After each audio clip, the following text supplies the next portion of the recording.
Alright, first things first, if you're looking for a summary of the story, just watch the movie yourself. This isn't kindergarten, and I'm not 5. If you do choose to lay aside roughly 2 hours for the watch, however, be warned that it's a slow burn. Ideally, you have some brain-rotted friends that won't stop talking about mogging, mewing, and skibbity riz, but I digress. With that aside, we're going to be critiquing I Want to Eat Your Pancreas, and let's just say I have some really bad takes throughout this thing. Well, frankly, this movie is nothing more than a generic, mediocre romance, and this is seen best when looking at our leads. On one end of the spectrum, you have the extroverted girl character, a dairy apparently, with a question mark, and on the other, a self-inserted, absolutely miserable guy. There are hints of philosophy, ideas of consent, and existentialism. They're all tackled in the most half-assed way possible. Actually, I guess we might as well start there. So, not really a spoiler, T-Girl Sakura Yamauchi dies, and the entire movie, until the after credits, is a retelling of her relationship with Jail Time, MC Guy, and it's this Romeo and Juliet type of story. The only difference is they're shackled by inevitable death and societal expectations, not family feuds and political conflicts. Because of this focus on cessation, a fancy new word I just learned, the story is often regarded as deep and more than just anime, but as we all know, nothing will ever save something from being anime. Whilst this particular theming does set it apart, July and April did it first, and on top of that, way better. There are nudges towards nuance, but every conversation is ran like, aren't I so quirky? I think about death. And if you're familiar with Jaden Smith a few years back, you know exactly what I'm talking about. They have these random interjections of T-Girl being like, oh no, I'm scared to die. And while it's an interesting way to juxtapose her character, it's not something we haven't seen before, and frankly, it's not all too interesting. If you have read anything remotely philosophical in your life, I recommend Viktor Frankl's Man's Search for Meaning, by the way. You're more than familiar with everything covered in this movie. When considering the demographic anime targets, however, and I'm generally referring to pseudo-intellectual, pretentious Hasanabe fans, America deserved 9/11, dude. Fuck it. I'm saying it. We're there to. it all starts to make a little more sense. The theory is that this anime is a gateway into gatekeeping and elitism, something along the lines of, wow, you didn't understand I Want to Eat Your Pancreas? You're not a true anime fan. But that's beside the point. To illustrate the level of stupidity I'm talking about, they really play off I Don't Want to Die as a deep and enlightening revelation, when in reality it's anything but that. If you want an example of this death thing done better, just look at Free Ren. Its opening episode is the best anime I've ever watched, which is not saying much, and that video eventually will come out. It does make for an interesting romance, however, but again, it's done better, and here it's super half-assed and shallow. Without going into spoilers, her whole pancreatic cancer thing is ultimately a joke, and it somehow still gets even worse when you consider the show's messaging multiple times to emphasize how special and unique the relationship is, mostly due to the abnormal conditions which it started, but that all goes out the window with a twist that makes the whole thing, both the movie and the friendship, kinda cheap and samey. While you could argue this is because of the narrative's larger scope, and how it's more than just T-Girl in jail time, after all, the way in which she dies is certainly more real than cancer for a lot of people, it kind of sours the isolated narrative, and sometimes a better story is worth sacrificing for. I still don't understand the stuff about them being special, though.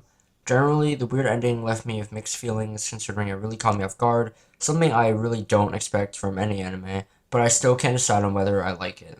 It does ruin most of the tension built up, as we find out it's ultimately pointless, but it definitely makes it more memorable. The analogy I would use for it is this: too much hot sauce would ruin your food, but it doesn't really matter if it was bland in the first place. That is to say, the food is still shit, it's just at least a little spicy. So, for this next little bit, I just wanted to yap about some stuff I felt after watching the movie. At this point, if you want to skip to the end for my rating, feel free to do so. The timestamp should be in the description.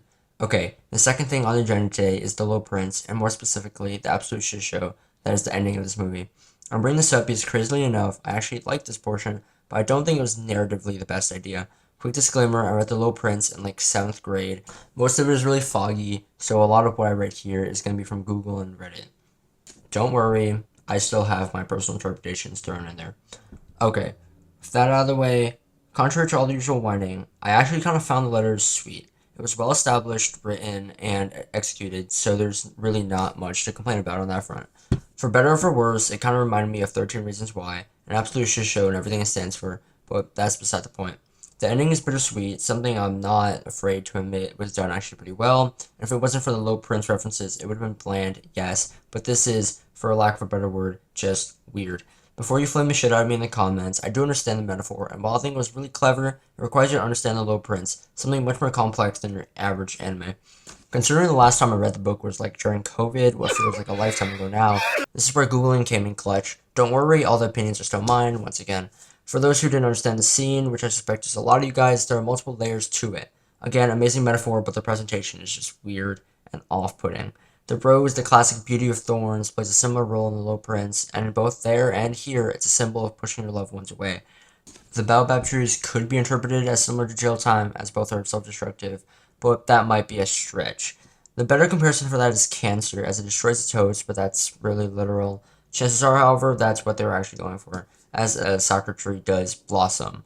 The Prince's death, oh no, a spoiler of an 80-year-old book, what will I do, is the obvious comparison to make when talking about T-Girl, but depending on how you interpret both, the Prince's body being too heavy to carry is essentially the nature of cancer. The last one I noticed, and I'm sure there are many were others, was the overall theming of both stories and why specifically it was the Little Prince chosen. Fundamentally, to me at least, the book is a story about personal interactions and how through them one grows as a person. The Little Prince learns to take care of his flower, grows, and similarly, jail time, opening up metaphorically and literally to T-Girl, changes him. Okay, now that you hopefully understand that, where could this have all possibly gone wrong? The presentation of it, the LSD chirp, is some of the weirdest storytelling I've ever seen, and maybe I was too cynical when looking at it, but the shift from a grounded real story to whatever that was strange. I don't know what to really think here. On one hand, the metaphor is complex, interesting, and subtle, but it's absolutely alienating if you haven't read the book, and even if you have, it ruins any immersion you have in the story. By this point, if you couldn't tell, this has become less of a critique and more of just my thoughts after watching the movie. In other words, yapping. So, if you're wondering where these names came from, by that I mean T-Girl and Jail Time, it can be summed up in one word, Repeatosaurus. Oh, and quick side note, the reasoning for keeping Jail Time's name as Secret is cool, though I still think it's kinda corny. To provide context, the movie is a romance, obviously, and calling it a tragedy might be a bit of a stretch, but even for one of its kind, it's ridiculously horny. The entire hotel seems a mess, and realistically, I would rather have someone walk in on me watching 50 Shades of Grey. At least with that, it's real people fucking and not two cartoon characters edging each other. They try to recover the scene, yes, but the juxtaposition is done so poorly to the point where it's more funny than it is deep. Now, once that happens, one thing leads to another, and they're in T-Girl's room absolutely pushing the age rating for the movie. In the worst possible attempt at furthering the plot, they take turns repeatosaurusing each other, and it's an absolute embarrassment to what once was a remotely wholesome movie. Well, the scene doesn't come out of nowhere, there's some rhyme to the reason, but it's still really random and super, super illegal. She's pre-established as ridiculously down bad, so her legally questionable actions are semi-justified and explained, but jail time is a complete 180, and instead of displaying a gradual change, what they most definitely intended, he jumps personalities in the span of one to Repeatosaurus. I would show you it, but it's definitely not going to find on YouTube, though you could probably find it on Cornhub. Okay, that's hyperbole, it's not that crazy, but it's still bad.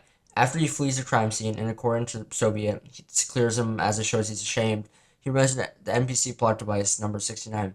They get into the most contrived altercation I've ever seen, and after a jumble of stupidity, Bro is magically forgiven, and the Repeatosaurus is completely forgotten about. I usually say something like this, but approaching this with any Western American cultural norms, this looks really, really bad. In Japan, maybe the slides, but I'm not going to make any assumptions. Regardless, this Repeatosaurus stuff is like 80% of my notes going forward, and it's pretty much my only major game-changing critique.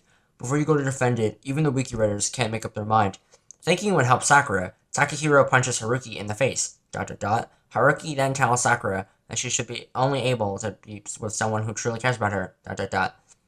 So yeah, I'm as lost as you were, to be fair. Alright, now minor gripes. There are grievances here or there, as always, but they're generally minor, and just some cringe that I couldn't let slide. The characters have motivations all over the place, the plot's an absolute mess, and the after credits are horrid, but it is what it is. Again, this list isn't all-inclusive, it's just what I could think off the top of my head. I'm trying to keep this video short for the sake of my sanity, so let's just stop it there. If this video goes somewhere, I'll do a more in-depth review with more of the guys, and probably of the sequel book. Ultimately, when it comes down to it, the show fails at what it wants to be. It looks to be the next Silent Voice, but it just ends up shallow, overreaching, and generic. That's pretty much it, and I'm ridiculously burnt out, so let's just go to the final rating. With everything said and done, this movie is enjoyable. Crazy hearing that from me, but it doesn't really mean much. Even Morbius was a fun watch, and so was the FNAF movie a while back. By itself, it's alright, but if you're gonna watch it, do it with some friends that can and won't stop talking about mogging. There was a lot of glazing and arguing in Discord, as per usual, but at the end of the day, my rating It's a 6.9 out of 10. Realistically, it's anywhere from a 6 to a 7, but I can't resist the brain rot. If I were to give it a more emotional, for lack of a better word, rating, it would be around an 8, but the facts don't lie. The movie was sweet, sad, and somber, but it just failed my expectations in every way. I thought Your Lie in April wasn't half bad, so I really did expect a lot, and as always, it felt more like a 50 Shades of Grey. It is a really generic Romeo and Juliet story, but ultimately its problem wasn't the weak plot. It's generic, which is fine, but it's treated like, and played up to be, so much more, and to me, I just don't really see it. As a cute story about destiny and fate, sure, but as a philosophical meta commentary on life, no, just no.